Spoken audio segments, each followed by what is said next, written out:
Hello বন্ধুরা, প্রিয়া ইপসা কিচেনে তোমাদের সবাইকে স্বাগত। আজকে তোমাদের সাথে শেয়ার করলাম এগ মশালা।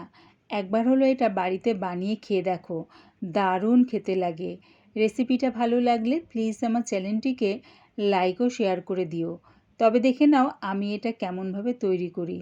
এগ মশালা করার জন্যে আমি প্রথমে ডিমগুলোকে সেদ্ধ করে তারপরে সবগুলো ডিমের খোসা ছাড়িয়ে নিলাম।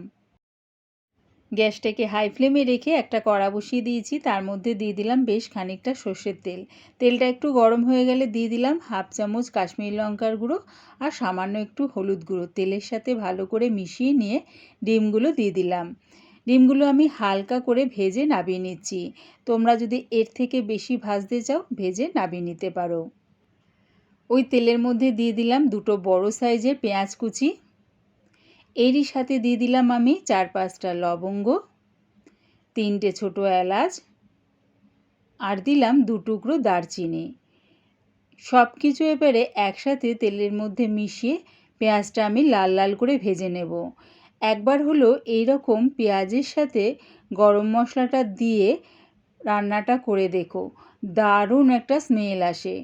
পেঁয়াজটা হালকা লাল করে ভেজে নিয়ে দিয়ে দিলাম 1 চামচ আদা রসুন পেস্ট।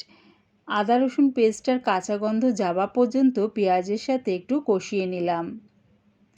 দিয়ে দিলাম এবারে দুটো বড় সাইজের টমেটো পেস্ট। তবে টমেটোটা কিন্তু আমি মিক্সির মধ্যে পেস্ট করে দিইনি, চপারের মধ্যে চপ করে দিয়ে দিয়েছি। দিলাম স্বাদ অনুযায়ী নুন।